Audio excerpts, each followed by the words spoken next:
Hi guys. Today I would like to explain about the lesson number 8 Kingdoms and Empire.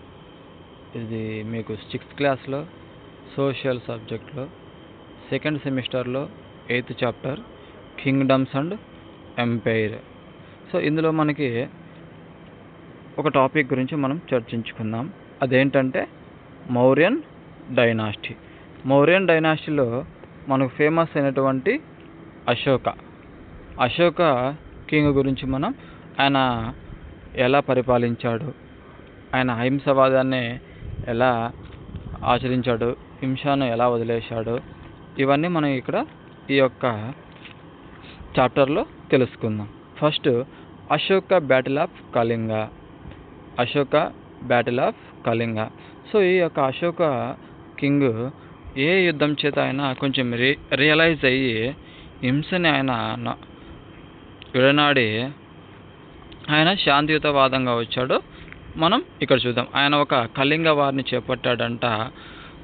ఆ యొక్క కళింగ వారి చేత ఆయన ఈ యొక్క హింసని వదిలివేయడం జరిగింది. చూద్దాం. After Chandragupta Maurya Bindusara became the ruler of Magadha. So Chandragupta Maurya and Bindusara వీళ్ళిద్దరు కూడా ముందు మౌర్యన్ డైనాసిటీని రూలింగ్ చేశారు, అంటే పరిపాలించినటువంటి రాజులు. ఎవరంటే చంద్రగుప్త మౌర్య, బిందుసార. వీరిద్దరు కూడా మగధ సామ్రాజ్యాన్ని పరిపాలించినటువంటి కింగ్స్. సో కాబట్టి ఆ తర్వాత ఈ యొక్క రాజ్యాన్ని ఎవరు పరిపాలించారంటే అశోక రాజు పరిపాలించాడంట. ఆయనకు ముందు ఎవరు పరిపాలించారంటే చంద్రగుప్త మౌర్య అండ్ బిందుసార. వీళ్ళిద్దరూ కూడా ఆయన కంటే ముందు, అశోక రాజు కంటే ముందు ఈ రాజ్యాన్ని, ఈ యొక్క మగధ రాజ్యాన్ని పరిపాలించినటువంటి రాజులు. So his Ashoka became the king of Mauryan dynasty. So తర్వాత చంద్రగుప్త మౌర్య, బిందుసార వీళ్ళిద్దరు తర్వాత థర్డ్ పర్సన్ ఎవరంటే ఈ యొక్క రాజ్యాన్ని పరిపాలించింది ఈ యొక్క మౌర్యన్ డైనాసిటీలో ఎవరంటే అశోక రాజు యొక్క మగధ డైనాసిటీని రూలింగ్ చేయడం జరిగింది. ఈ మౌర్యన్ డైనాసిటీ యొక్క రాజు. Ashoka wanted to establish a large kingdom. He fought many wars to expand his kingdom. So Ashoka ఏం చేశాడంటే ఈ యొక్క అశోక రాజు ఆయన కింగ్డమ్ని పెంచుకోవడం కోసం, ఆయన యొక్క రాజ్యాన్ని విస్తరించుకోవడం కోసం ఎన్నో వార్స్, ఎన్నో యుద్ధాలు చేశాడంట. ఎందుకోసం అంటే ఆయన ఎక్స్పాండ్ చేసుకోవాలి ఆయన రాజ్యాన్ని. అంటే ఇప్పుడు ఫర్ ఎగ్జాంపుల్ ఒక ఏరియా ఉంది, ఒక డిస్టిక్ ఉందనుకోండి, ఆ డిస్టిక్ వరకే ఆయన పరిమితం కాకుండా ఆ యొక్క ప్రాంతాన్ని కొంచెం ఒక స్టేట్ వైజ్ మొత్తం ఆక్రమించుకోవాలి, నా అధీనంలోకి తీసుకొచ్చుకోవాలి అనే ఉద్దేశంతో ఆయన చాలా యుద్ధాలు చేయడం జరిగిందంట. So among them Kalinga war was an important one. So అలాంటి యుద్ధాలలో ఆయన చాలా యుద్ధాలు చేశాడు. అలాంటి యుద్ధాలలో ఈ యొక్క కళింగ వార్ అనేది చాలా ఇంపార్టెంట్ వార్ అంట. ఈ కళింగ యుద్ధం అనేది చాలా ముఖ్యమైనటువంటి యుద్ధం వాటన్నింటిలో కల్లా. Kalinga was an independent state. Kalinga అనేది ఒకనొక రోజులో ఇండిపెండెంట్ స్టేట్, స్వతంత్ర రాష్ట్రం అంట. కళింగ అనే ఒక ప్రాంతం, అదొక ఇండిపెండెంట్ స్టేట్, స్వతంత్రం ఉన్నటువంటి స్టేట్ అంట. It was located on the east Coast of India. ఇది మనకి ఎక్కడ ఉందంటే మన ఇండియాలో ఈస్ట్ కోస్ట్ సైడ్ ఈ ప్రాంతం ఉంది. He grandfather made an unsuccessful attempt to conquer Kalinga. So ఈయనటువంటి గ్రాండ్ ఫాదర్ ఆల్రెడీ ఈ రాజ్యం మీద యుద్ధం చేశాడంట. ఆయన యుద్ధం చేసి కూడా ఆ రాజ్యాన్ని తీసుకోలేకపోయాడంట. ఈ యొక్క చంద్రగుప్త రాజు ఎవరంటే ఈ యొక్క కళింగ అనే ఒక ప్రాంతం మీద ఒకప్పుడు, అంటే వాళ్ళ తాతయ్య ఒకప్పుడే ఆ యొక్క కళింగ ప్రాంతాన్ని ఆక్రమించుకోవాలని యుద్ధం చేశాడు. కానీ ఆయన ఫెయిల్యూర్ అయ్యాడు, అన్సక్సెస్ఫుల్ అయ్యాడు. ఆయన అటెంప్ట్ చేసి కూడా ఆయన విజయం సాధించలేకపోయాడంట. But he waged a war against Kalinga. కానీ ఏం చేశాడంటే ఈయన అశోక రాజు వాళ్ళ తాత యొక్క రాజ్యాన్ని ఆక్రమించుకోలేకపోయినా కూడా ఈ అశోక రాజు మళ్ళీ సెకండ్ టైం అటెంప్ట్ చేశాడంట ఈ యొక్క కళింగ మీద. వీళ్ళ మీద మళ్ళీ యుద్ధం అనేది చేయడానికైనా నిర్ణయించుకున్నాడంట. ఈ war against Kalinga turned into a bloody one. ఇక్కడ చూస్తే మనకు he conquered the kingdom of Kalinga. So ఆయన ఏం చేశాడంటే ఎలా అయినా కళింగ రాజ్యాన్ని ఆక్రమించుకోవాలి అనే ఉద్దేశంతో ఆ రాజ్యం మీదకి ఆ యొక్క ప్రాంతం మీదకి ఆ స్టేట్ మీదకి యుద్ధాన్ని ప్రకటించడం జరిగింది. ఆయన ఎలా అయినా ఆ కింగ్డమ్ని ఏర్పాటు చేసుకోవాలని. Emperor Ashoka walked through the bloody battlefield of Kalinga. So ఆయన యుద్ధం స్టార్ట్ చేశాడంట. ఆ యొక్క ప్రాంతం మీద యుద్ధం అనేది చేయడం చేత చాలా రక్తపాతం జరిగిందంట అక్కడ. ఆ రక్తపాతంలో ఆ యుద్ధంలో ఆ యొక్క యుద్ధ ప్రాంతంలో డైరెక్ట్గా ఆయన నడుచుకుంటూ వెళ్ళాడంట. అంటే ఈ యొక్క కళింగ స్టేట్ మీద యుద్ధం ప్రకటించాడు, యుద్ధం చేస్తున్నారు. ఆ యుద్ధ ప్రాంతంలో చాలా రక్తపాతం జరుగుతుందంట, రక్తం మొత్తం కేర్లో పారుతుందంట. అలాంటి టైంలో ఆయన ఏం చేశాడంటే ఆ యొక్క యుద్ధం నేల మీద, ఆ యుద్ధం జరిగినటువంటి నేల మీద ఆయన ప్రత్యక్షంగా నడుచుకుంటూ వెళ్తున్నాడంట. He saw a huge number of dead and wounded. ఇక్కడ చూస్తే మనకి ఈయన ఈ యుద్ధ ప్రాంతంలో నడుచుకుంటూ వెళ్తుంటే ఆయన కొన్ని చూశాడంట. చాలామంది ఆ ప్రాంతంలో, ఆ యుద్ధ యొక్క ప్రాంతంలో చాలామంది చనిపోయి ఉన్నారంట. చాలామందికి గాయాలయ్యి చాలా ఇబ్బందులు పడుతూ ఉండడం చూశాడంట ఆయన. To he won the war he felt very unhappy and decide not to wage any war here after. So ఇలా ఎంతోమంది ప్రాణ నష్టం జరిగింది, ఎంతోమంది గాయాలతో చాలా ఇబ్బందులు పడుతూ ఉండడం ఆయన గమనించి ఆ వార్లో ఆయనకైనా రియలైజ్ అయ్యాడంట. ఆయనకైనా ఫెల్ట్ అంటే ఆయన బాధపడ్డాడంట. అరే నేను సొంతంగా ఈ వార్ క్రియేట్ చేశాను, ఎలా అయినా ఈ ప్రాంతాన్ని ఆక్రమించుకోవాలనే ఉద్దేశంతో. బట్ కానీ ఇక్కడ చాలామంది చనిపోవడం జరిగింది, చాలా ప్రాణ నష్టం, ఆస్తి నష్టం, చాలామంది కూడా అవయవాలను కోల్పోవడం జరిగింది. సో కాబట్టి నేను చాలా ఫీల్ అవుతున్నా. నాకు ఈ యుద్ధం గెలిచినా కూడా ఈయన వార్లో గెలవడం జరిగింది, ఓన్ ద వార్, ఈయన వార్ గెలిచాడు. బట్ కానీ ఆయన ఫెల్టీగా ఫీల్ అవుతున్నాడు, అన్హ్యాపీగా. అంటే నేను యుద్ధం గెలిచినా కూడా నాకు సంతోషం లేదు. ఎందుకోసం అంటే వార్ చేసి ఇంతమందిని నేను నాశనం చేశాను కాబట్టి నేను ఇంకా డిసైడ్ అవుతున్నా ఈ రోజుతో, నేను ఈ యొక్క యుద్ధం తర్వాత నేను యుద్ధం చేయకూడదు అని. He realized that a victory through Dhamma is a real victory and he devoted the rest of his life to non-violence. So ఆ రోజుతో ఆయన డిసైడ్ అయ్యాడంట, రియలైజ్ అయ్యాడంట, నిజమైన విక్టరీ, విజయం అంటే మనం యుద్ధం చేసి సంపాదించేది కాదు, ధమ్మా ప్రిన్సిపల్స్ని పాలయ్యి శాంతియుతంగా, ధర్మంగా, నిజాయితీగా మనం ప్రజల చేత మనం పాలించబడేలాగా, ప్రజలు మనల్ని ఇష్టపడేలాగా, ప్రజలే మనల్ని ఒక రాజుగా ఎన్నుకునేలాగా, మనం ప్రజలకు నచ్చినట్లుగా మనము రాజ్యాన్ని పరిపాలించేలాగానే బలవంతంగా ప్రజలను హింసించి మనము రాజ్య పరిపాలన చేయకూడదని ఆయన నాన్ వైలెన్స్కి స్వస్తి పలకాలి. ఇంకా నా జీవితంలో నాన్ వైలెన్స్ అనేది నేను ఏర్పాటు చేసుకోవాలి, నేను ఇంకా వైలెన్స్ క్రియేట్ చేయకూడదు అనే ఉద్దేశంతో, ఇంకా నేను వైలెన్స్ని ఎక్కడ తీసుకురాకూడదు, నేను భక్తి మార్గంలో ఉండాలి, ధమ్మా ప్రిన్సిపల్స్ని పాటించాలి, నేను నాన్ వైలెన్స్ అనేది నా లైఫ్లో చూసుకోవాలని ఆయన డిసైడ్ అయిపోయాడంట. ఎందుకోసం అంటే ఈ కళింగ వార్లో చాలా లక్షల మంది ప్రాణాలు కోల్పోవడం, అవయవాలు కోల్పోవడం, చాలా రక్తపాతం ఆయన చూడడం చేత ఆయన కాస్త రియలైజ్ అయ్యాడంట, ఇంకా నేను యుద్ధం చేయకూడదు అనే ఉద్దేశంతో. He became the follower of Buddhism which preaches non violence. అదేవిధంగా ఆయన ఏం చేశాడంటే బుద్ధిజంలో ఉన్నటువంటి కొన్ని ప్రిన్సిపల్స్ని ఆయన ఫాలో అవుతూ వచ్చాడంట, నాన్ వైలెన్స్కి ఆయన అట్రాక్ట్ అవ్వడం జరిగిందంట. ఎలా అయినా ఇంకా నేను బుద్ధిజంతో ధర్మ మార్గంలో నడవాలని ఈ యొక్క అశోకరాజు అనుకోవడం జరిగింది. ఓకేనా అర్థమైందా? నెక్స్ట్ ఏంటంటే చూడండి, ఈ అశోకరాజు తర్వాత ఏం చేశాడంటే ఇన్స్పిరేషన్ ఆఫ్ కళింగ వార్ అంట. Inscription on Kalinga war, Ashoka's inscriptions on Kalinga war. So చూద్దాం, ఇక్కడ ఆయన కొన్ని రచించారంట ఆ రోజుల్లోనే. ఆయన ఆ యొక్క యుద్ధం చేసే టైమ్స్లో ఆయన ఎలా రియలైజ్ అయ్యాడో ఎక్కడ రాశారో, ఎక్కడ ఇన్స్క్రిప్షన్ చేశారో చూద్దాం. Ashoka's inscriptions on Kalinga war was found on the rock edict number 13. ఈ యొక్క రాతి ఎడిక్ట్ మీద నెంబర్ 13 మీద ఈ యొక్క కళింగ వారి గురించి ఆయన ఏ విధంగా రియలైజ్ అయ్యాడో వాటి గురించి కూడా ఆ రాతి నెంబర్ 13 మీద రాయడం జరిగిందంట ఆ రోజుల్లోనే. Observe the given information in the inscription. The meaning of the inscription is given for understanding. అదే మనం ఆ రాతి మీద రాసినటువంటి ఆ రాతను మనం గమనిస్తే మనకి అర్థమవుతుందంట ఆ కళింగ వార్ అంటే ఏంటి, ఆయన ఎలా రియలైజ్ అయ్యాడు. Next, whenever an independent land is conquered, lakhs of people die and many are taken prisoners. That is why I am sad. ఆయన చాలా ఇండిపెండెంట్గా యుద్ధం చేసి గెలవాలనే ఉద్దేశంతో చాలామంది ప్రాణాలు కోల్పోయారు, చాలామంది కూడా అవయవాలు కోల్పోయారు, అదేవిధంగా చాలామంది బాధపడ్డారు. సో కాబట్టి ఆయన ఏమనుకున్నాడంటే యుద్ధాలు చేస్తే నేను చాలామంది ప్రాణాలు కోల్పోతారే తప్ప మనము రాజ్య పరిపాలన చేసినట్లు కాదని ఆయన బిలీవ్ అయ్యాడు. I believe that winning people through dhamma is much better than conquer them through force.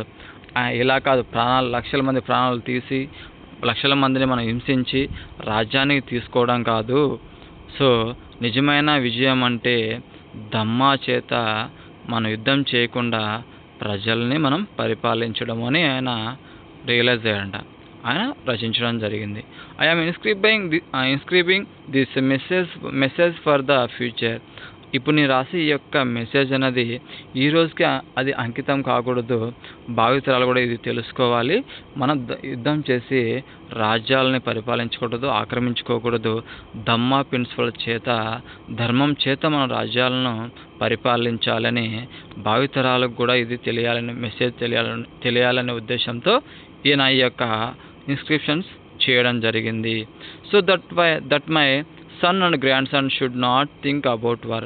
So ఈరోజు నేను చేసినటువంటి ఈ యొక్క డిసిజన్ అనేది ఏదైతే ఆయన దమ్మా ప్రిన్సిపల్స్ని ఫాలో అవ్వాలనుకున్నాడో ఆ యొక్క దమ్మా ప్రిన్సిపల్స్ని నేనే కాదు, నా సన్ కావచ్చు, నా కుమారుడు కూడా కావచ్చు, నా గ్రాండ్ సన్ కూడా కావచ్చు, నా కుమారుడు, అతని తర్వాత తన యొక్క మనముడు కూడా ఎవరు కూడా ఇంకా వార్ అనేది థింక్ చేయకూడదు, దమ్మా ప్రిన్సిపల్స్నే ఫాలో అయ్యేలాగా ఉండాలి, నాతోనే వార్స్ అనేటివి స్టాప్ అయిపోవాలి, ముగిసిపోవాలనే ఉద్దేశంతో ఆయన యొక్క ఈ ఇన్స్క్రిప్షన్ని తీసుకురావడం జరిగింది.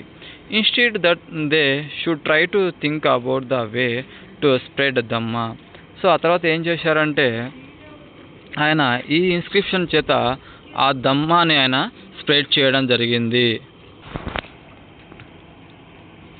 సో స్ప్రెడ్ దమ్మాని మనం స్ప్రెడ్ చేయాలి, ధర్మంగా ఉండాలి, ధర్మాన్ని పాటించాలి, శాంతియుతంగా మనం ఉండాలని ఈయన ఈ ధర్మ ప్రిన్సిపల్స్ని స్ప్రెడ్ చేయడం జరిగింది. Dhamma is the Prakrit word of dharma. ఇది ఒక ప్రాకృత్ వర్డ్ అంట, ధర్మ అనే ఒక వర్డ్ నుంచి దమ్మా అనే వర్డ్ రావడం జరిగింది. Ashoka got many other inscriptions carved at different places of this empire. The main aim of the inscriptions is to convey his message of Dhamma. He appointed a special officer to read this inscription to the illiterators also. ఇక్కడ చూస్తే మనకు అశోక రాజు ఏం చేశాడంటే okay ఈయన రాస్తున్నటువంటి ఈ యొక్క inscriptions అనేవి తన యొక్క డిఫరెంట్ ఎంపైర్స్ మీద డిఫరెంట్ ప్లేసెస్లో కూడా ఇవన్నీ కూడా ప్రచారం చేయించాడంట. చదవడానికైనా ఇవి రాసి పంపడం జరిగిందంట. బట్ కానీ ఈ మెసేజ్ అనేది దమ్మా మెసేజ్ అనేది ఇన్ కేస్ ఇల్లిటరేట్ పీపుల్స్ ఎవరైతే చదువుకొని వాళ్ళు ఉంటారో, చదువుకున్న వాళ్ళైతే ఆ యొక్క రాసినటువంటి ఇన్స్క్రిప్షన్ని చదివి అర్థం చేసుకొని ఆ ప్రిన్సిపల్స్ని ఫాలో అవ్వగలరు. కానీ ఆ రోజుల్లో చదువురాని వాళ్ళు కూడా చాలా ఎక్కువ మంది ఉండేవాళ్ళు కాబట్టి వాళ్ళ కోసము స్పెషల్గా తన దగ్గర కొంతమంది ఆఫీసర్స్ని అపాయింటెడ్ చేసుకునే ఆ యొక్క అశోకరాజు ఇల్లిటరేట్ పీపుల్స్ ఎవరైతే ఉన్నారో, చదువుకోని వాళ్ళు ఎవరైతే ఉన్నారో వాళ్ళకి కూడా మీరు ఈ యొక్క ఇన్స్క్రిప్షన్ గురించి మీరు మెసేజ్ చెప్పండి అని ఆయన స్పెషల్గా అపాయింట్ చేసుకున్నాడంట కొంతమంది ఆఫీసర్స్ని.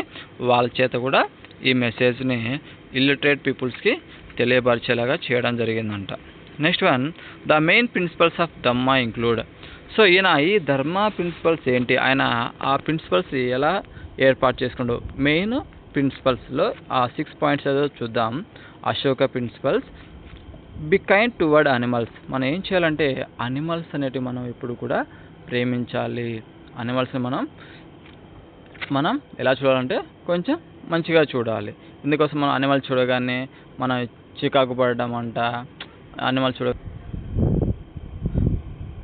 అనిమల్స్ని కూడా మనం దగ్గర తీసుకోవాలి. వాటి కూడా కొంచెం బి కైండ్ టువర్డ్స్ అనిమల్స్. మనం అనిమల్స్ని దగ్గర తీసుకొని కొంచెం వాటిని బాగా చూసుకోవాలి. Obedient to father and mother. అదేవిధంగా be obedient to father and mother. మనం తల్లిదండ్రులని తప్పనిసరిగా గౌరవించాలి, అభిమానించాలి, ప్రేమించాలి. వాళ్ళ మాటలకి మనం ఎదురు చెప్పకూడదు.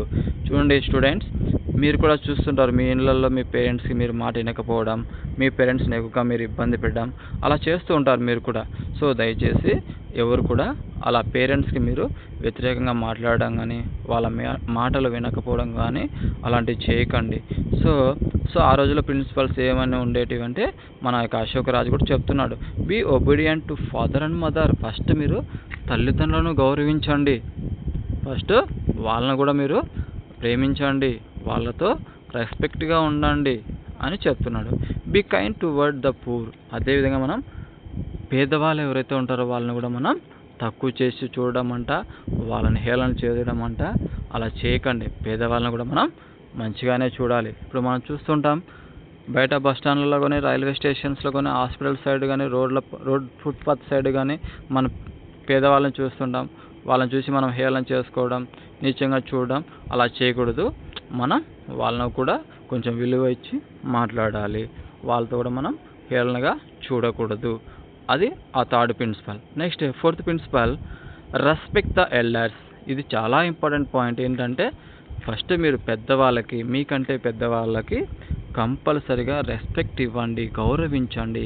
ఈ రోజుల్లో చాలామంది స్టూడెంట్స్, అంటే మోస్ట్లీ అందరూ కాదు, కొంతమంది స్టూడెంట్స్లో లేని అలవాటు ఏంటంటే పెద్దవాళ్ళకి రెస్పెక్ట్ ఇవ్వకపోవడం, అంటే వాళ్ళకంటే పెద్దవాళ్ళని కూడా వాళ్ళు గౌరవించకపోవడం, పెద్దవాళ్ళని చూసి కూడా హేళన చేయడం, పెద్దవాళ్ళతో గొడవలు పడడం ఇలా చేస్తూ ఉంటారు. దానివల్ల ఈరోజు మన యొక్క దేశంలో మనకు చాలా ఇన్సిడెంట్స్ జరుగుతున్నాయి. అత్యాచారాలు అయితేనేమి, మానభంగాలు అయితేనేమి, ఈ యొక్క హత్యలు అయితేనేమి, ఇలా థెఫ్ట్స్ అయితేనేమి, ఇలాంటివన్నీ కూడా జరగడానికి కారణం అంటే ఇలాంటి ప్రిన్సిపల్స్ మనకు లేకపోవడం చేత. స్టూడెంట్స్, అందుకే అశోక్ రాజు చెప్తున్నాడు ధర్మ ప్రిన్సిపల్స్ని ఫాలో అవ్వండి అని. సో ఎందుకోసం అంటే ఈరోజు మీరు చిన్నపిల్లలు కాబట్టి రేపటి రోజు మీరు ఇలాంటి గుణాలతో మీరు ఉంటే, ధర్మంగా ఇలాంటి ప్రిన్సిపల్స్ మీరు ఆచరిస్తే గౌరవంగా ఉంటారనే ఉద్దేశంతో మీకు ఈ యొక్క ప్రిన్సిపల్స్ని ఈ లెసన్స్లో తీసుకురావడం జరిగింది. Respect the elders. మీరు పెద్దవాళ్ళని గౌరవించండి, మీకంటే వయసులో పెద్దవాళ్ళకి కొంచెం రెస్పెక్ట్, మర్యాద ఇవ్వండి. ఇది దీని పాయింట్ యొక్క అర్థం. Next fifth one, never criticize other religions. ఇది చాలా ఇంపార్టెంట్. ఏంటంటే ఫిఫ్త్ పాయింట్, మనం పరమతాలని, మనకంటే వేరే మతాలని మనం ఎప్పుడు కూడా ఏం చేయకూడదు, విమర్శించకూడదు. మా మతం గొప్ప, మీ మతం తక్కువ, మా మతం ఆచారాలు చాలా బాగుంటాయి, మీ మత ఆచారాలు ఇలా ఉంటాయి, ఇలా మనం ఎక్కడ కూడా ఒక మతం గురించి మరో మతం వాళ్ళు విమర్శలు చేసుకోకూడదు. ఇప్పుడు హిందూ అయినా, ముస్లిం అయినా, క్రిస్టియన్ అయినా, సిక్ అయినా, జైన్ అయినా, బౌద్ధ మతం అయినా, ఏ మతం వాళ్ళైనా అన్ని మతాలని అన్ని విధాలుగా గౌరవంగా, ఈక్వల్గా ఒకరికొకరు మనం గౌరవించుకోవాలి వాళ్ళ మతాలని. సో కాబట్టి ఏ మతాన్ని మనం తక్కువ చేసి మాట్లాడకూడదు. Next one, work for the welfare of man kind. ఇంకోటి ఏంటంటే మానవ జాతి సంక్షేమం కోసం మనం పాటుపడేలాగా ఉండాలి, కానీ మానవ జాతి క్షీణింపు కోసం మనం ఎప్పుడు కూడా చూడకూడదు. మానవ జాతి అనేది మనమందరం కూడా మన యొక్క సంక్షేమం కోసం మనం పాటుపడాలి. అలా ఈ యొక్క 6 ప్రిన్సిపల్స్ని అశోక ధర్మాలో యాడ్ చేయడం జరిగింది. ఫస్ట్ వన్ ఏమో బి కైండ్ టువర్డ్ అనిమల్స్ని కూడా మనం ప్రేమించాలి. అలాగనే ఫాదర్ మదర్కి మనం రెస్పెక్ట్ ఇవ్వాలి, గౌరవించాలి. అలాగే పూర్ పీపుల్స్ని కూడా మనం కొంచెం హేళన చేసి మాట్లాడకూడదు, తక్కువగా చూడకూడదు. రెస్పెక్ట్ ద ఎల్డర్స్, పెద్దవాళ్ళని గౌరవించాలి. అదే నెవర్ క్రిటిసైజ్ అదర్ రిలీజియన్స్, ఇతర మతాలను మనం ఎప్పుడు కూడా హేళన చేయడం, విమర్శించడం అలా చేయకూడదు. Work for the welfare of man kind, మనం మానవ జాతి సంక్షేమం కోసం మనం ఎప్పుడు పాటుపడుతూ ఉండాలి. సొసైటీ సంక్షేమం కోసం మనం వీలైతే సంక్షేమంగా చూడాలి. నెక్స్ట్ ఏంటంటే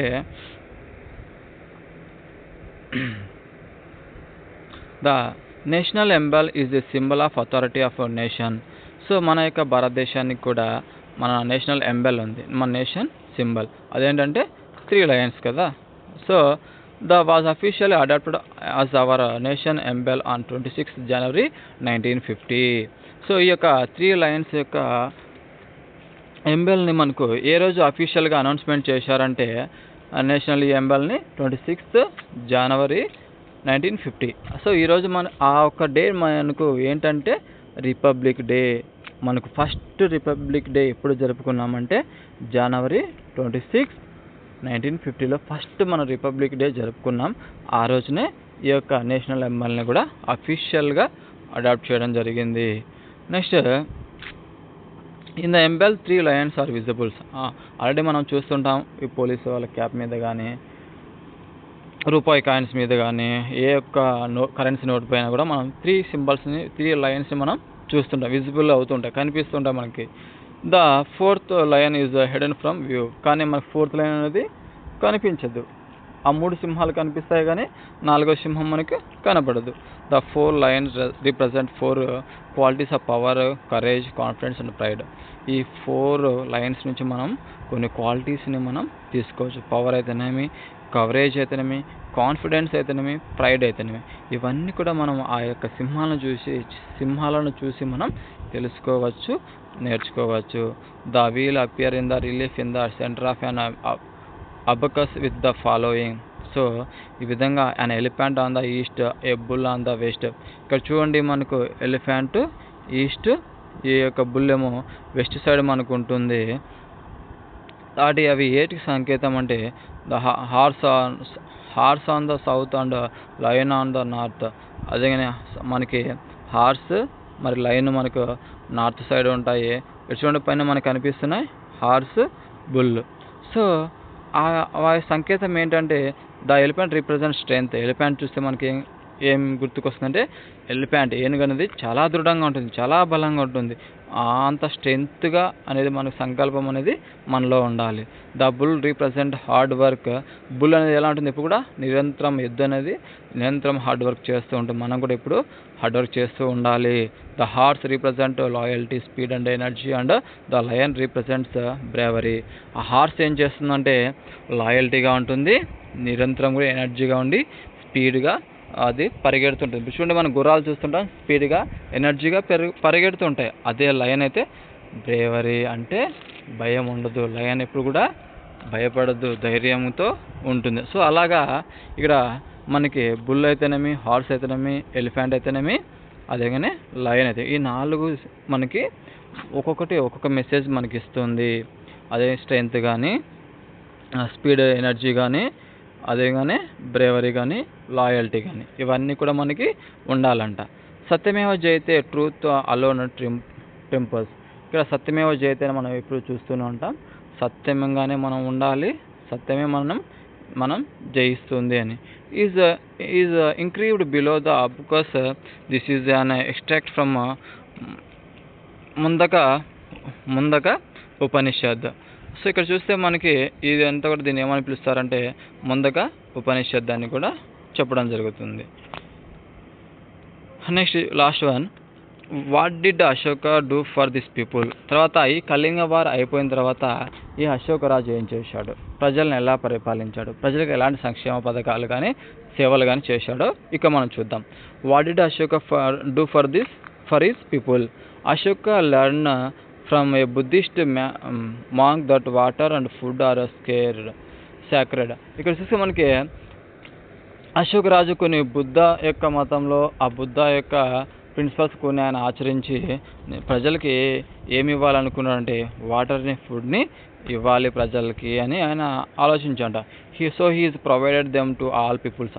అదే విధంగానే ఆయన అనుకున్న విధంగానే ఆ వాటర్ని, ఫుడ్ని ఆయన ప్రజలకి అందించడం జరిగింది, ఆయన రాజ్యంలో ఉన్నటువంటి ప్రజలందరికీ కూడా. 3 trees were planted on both sides of the roads to provide shades and fruits for hungry peoples. So అదేవిధంగా ఆయన ఇంకా ఏం చేశాడంటే రోడ్స్కి ఇరువైపులా ఇప్పుడు మనం చూస్తుంటాం కదా, మన ఊర్లలో కూడా రోడ్లు ఉంటుంటాయి. ఆ రోడ్డుకి ఇరువైపులా ఆయన ఆ రోజుల్లో చెట్లు నాటించాడంట. ఎందుకోసం అంటే ఆ రోజుల్లో మనకి వెహికల్స్ ఉండేటివి కాదు, ఇలా కార్లు కానీ, స్కూటర్లు కానీ, మనకి ఇలాంటి వెహికల్స్ ఏవి ఉండేటివి కాదు. కాబట్టి అందరూ బై వాక్ అంటే నడుచుకుంటూ వెళ్ళేవాళ్ళు. కాబట్టి సో ప్రజలకి రోడ్డు ఇరుపక్కల చెట్లు ఉంటే కొంచెం నీడగా ఉంటుంది, చల్లగా ఉంటుంది. కాబట్టి ప్రజలు నడుచుకుంటూ పోవడానికి ఇబ్బందిగా ఉండదు.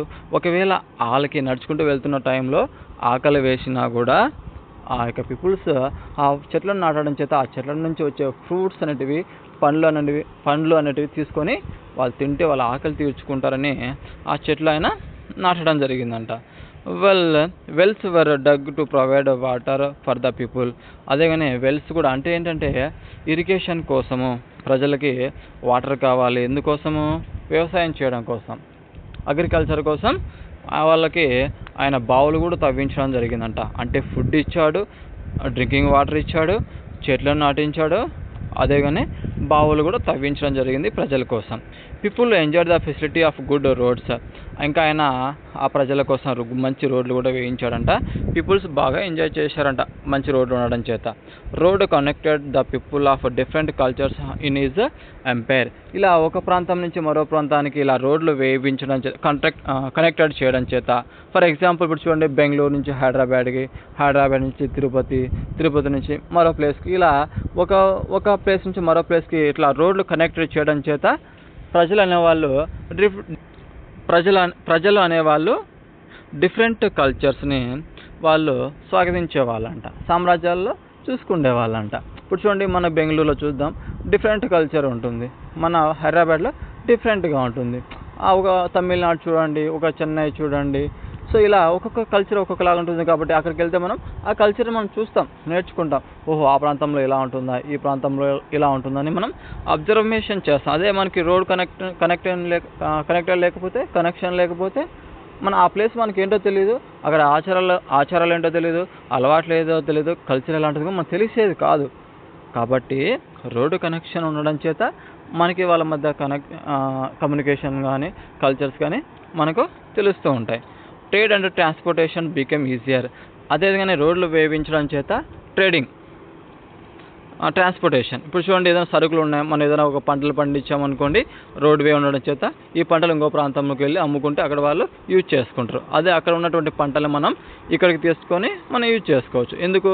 రోడ్లు ఉన్నాయి కాబట్టి, ఫెసిలిటీస్ బాగున్నాయి కాబట్టి మనం అలా ట్రాన్స్పోర్టేషన్ చేసుకోవచ్చు. అదే రోడ్స్ లేకపోతే మనం మోసుకొని రాగలమా? రోడ్ లేకపోతే మనం కష్టం కదా. సో అందుకోసం రోడ్స్ ఉండడం చేత మనం ఈజీగా ఈ యొక్క ట్రాన్స్పోర్టేషన్ కానీ ట్రేడ్ కానీ మనం చేసేవాళ్ళు. Political unity was achieved in the vast empire. ఈ రోడ్స్ ఉండడం చేత పొలిటికల్ పీపుల్స్ కూడా వాళ్ళ యొక్క ఎంపైర్ని బాగా అచీవ్ చేసుకుంటూ రావడం జరిగింది. Hospitals were set up to provide medical care for peoples and animals. అదేవిధంగా ఆయన ఇంకా ఏం చేశాడంటే హాస్పిటల్స్ని ప్రొవైడ్ చేశాడంట ప్రజల కోసం, అదే అనిమల్స్ కోసం కూడా ఆ యొక్క హాస్పిటల్స్ని ప్రొవైడ్ చేయడం జరిగింది అశోకరాజు. సో చూడండి, పశువుల కోసం మనకు కూడా హాస్పిటల్స్ ఉన్నాయి, హ్యూమన్స్కి హాస్పిటల్స్ ఉన్నాయి. ఆ రోజుల్లో ప్రజల కోసము, అనిమల్స్ కోసం కూడా ఆయన హాస్పిటల్స్ని బిల్డ్ చేయడం జరిగిందంట అశోకరాజు.